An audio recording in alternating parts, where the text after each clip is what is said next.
yenye watu watasikia. Ndia ya bandu bama kwani. We, MC Kasoka. MC Kasoka. We bana unanisumbua bana. Saa zote. Mbona mimi nimeona tu already umenitumia text bado unadaisha pesa yako. Nakwambia niko job, wewe hutaki kunisikiza. Yaani wewe ni kunisumbua tu. Kwani hakuna mtu anaweza dai? Kama Kenya pia sisi tumedaisha do. Yaani hiyo yako tu kidogo tu just 1000 ndio tu unanimand hivyo. Huwezi nipea time. What are you saying? Wewe hata wewe MC Kasoka bana wewe unasumbua bana. Hai. Wewe ni roho chafu bana. Nimekwambia tu niko kazi, nipatie just a few minutes. Sababu we are so busy. Wewe haiendangi hivyo.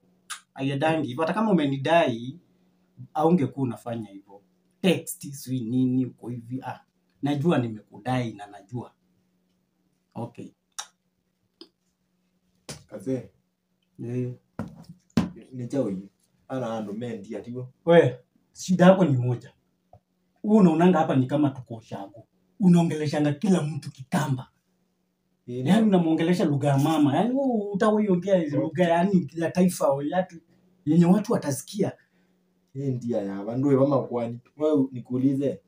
Sasa unaona kila mtu ni mjinga, si ndio?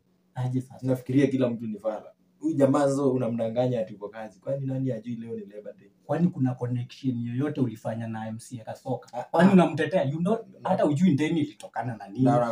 Unaanza kuniingilia. Wacha nikuulize my friend. Sasa hii kuna mjinga mgani anakaa wapi kwanza huyu MC Kasoka? Unajua mimi simjui. Ako Kenya.